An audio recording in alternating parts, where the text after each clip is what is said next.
Welcome to the Right Hand Roadmap, the podcast for seconds in command of founder-led companies. I'm your host, Megan Long, owner of Second First. In each episode, we show you the path to success on your journey as the #2 leader in entrepreneurial companies.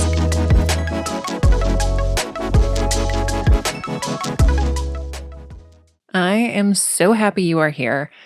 Today, we're having a crucial conversation about avoiding burnout in the challenging role of a second in command at a small business. Burnout is such a real concern, especially in dynamic, fast-paced, entrepreneurial environments working directly for founders. Today, we're going to dive into strategies to prevent burnout and explore this concept of the 7 types of rest that can keep your battery full. As a second in command, your responsibilities can feel overwhelming. From managing multiple teams to aligning with the company's vision, it's easy to sacrifice your own well-being for the sake of the company or your team or even your founder. I personally hit burnout twice in my career. The first was physical burnout, working busy season at a CPA firm, and ended up in the hospital for a week over my birthday with 104 fever that wouldn't break. The second was mental burnout, working as a COO for an MSP during 2020. I feel like just saying 2020, nothing more needs to be said. But our office was hit by a tornado, COVID hit, and I was having to do coverage for my CEO while he dealt with things in his family life, and it was just a lot. I was diagnosed with depression at 19, and it definitely hit an all-time low in 2020. I was having a hard time not being horizontal, and it was definitely one of the reasons I started Second First to begin with. I never wanted a second in command to feel as alone and helpless as I did during that time. As we start this conversation about rest, I really want to underscore that rest and boundaries as a second in command is not selfish. In fact, a recent Deloitte study showed that 3 out of 4 CEOs are concerned about their own and their executive team's mental health and well-being. I think there's a misconception around boundaries and assuming that it is synonymous with limits and restrictions. It's not. All boundaries mean are setting agreed upon ways of working together where you'll be able to bring your best and be most productive. Those are things CEOs love to hear. I want to cover the 7 types of rest because getting extra sleep or taking a PTO day isn't going to be the solution to preventing burnout.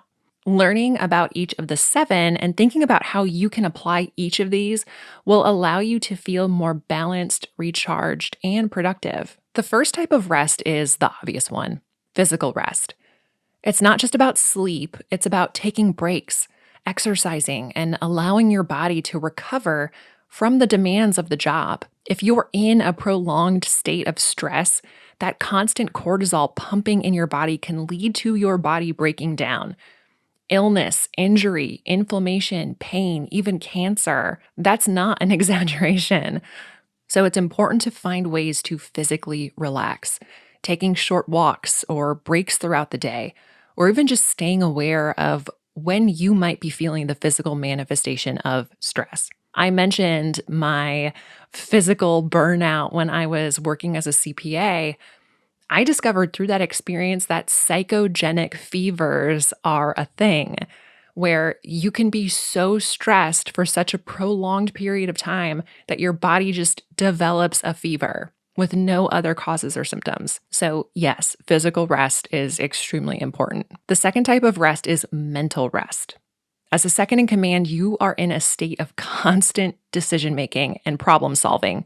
This can quickly drain your mental resources. It's crucial to schedule moments of mental downtime. So whether it is something structured, like meditation, or just simply taking breaks through the day, or having a hobby where you can let your mind wander. Just giving your mind a break will enhance clarity and decision-making. All right, the third type of rest is emotional rest. This one was unclear to me at first, but I understand now that it means to allow yourself to feel and express emotions in a healthy way. I know as executives, sometimes we feel like we have to be stoic or shove our emotions deep, deep down.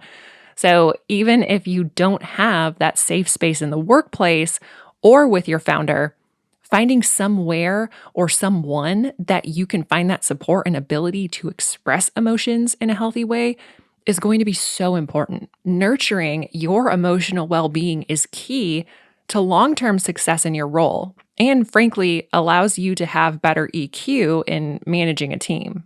The fourth type of rest is social rest. I recently read on LinkedIn, I completely forget who posted it. I normally like to give credit, but it was just during one of those little scroll breaks. But they said that they used to think CEOs and entrepreneurs were cold and kind of jerks. But after they started a business, they realized that CEOs weren't cold.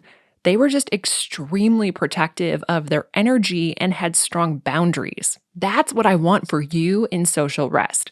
Surrounding yourself with positive and supportive people while limiting the access you give to those that are draining on your energy. The fifth type of rest is sensory rest. We all know we're constantly stimulated. So now we have Slack, Teams, email, social media, all the notifications all the time.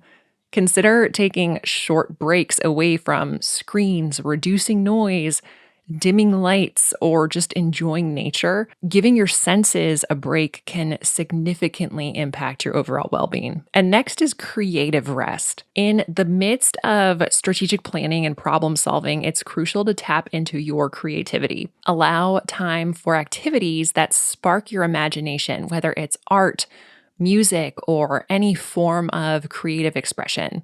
This can actually help enhance or rejuvenate your problem-solving abilities too.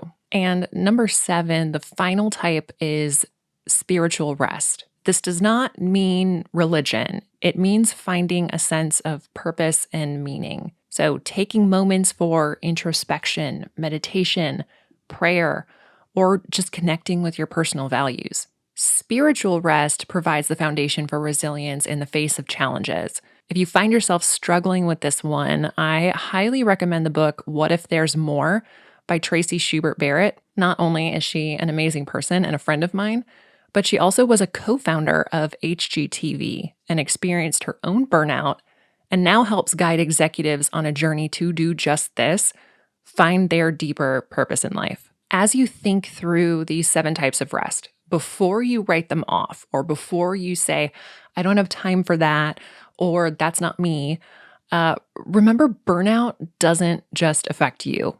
It impacts your team and the overall success of the business. By incorporating these restful practices into your routine, you'll not only preserve your energy, but also enhance your effectiveness as a second in command. To find show notes and links for anything mentioned in this episode, visit secondfirst.com/13. Be sure to subscribe to catch future episodes and leave us a review on whatever platform you're listening on. Remember, you don't have to navigate being a second in command alone when you have the right hand roadmap.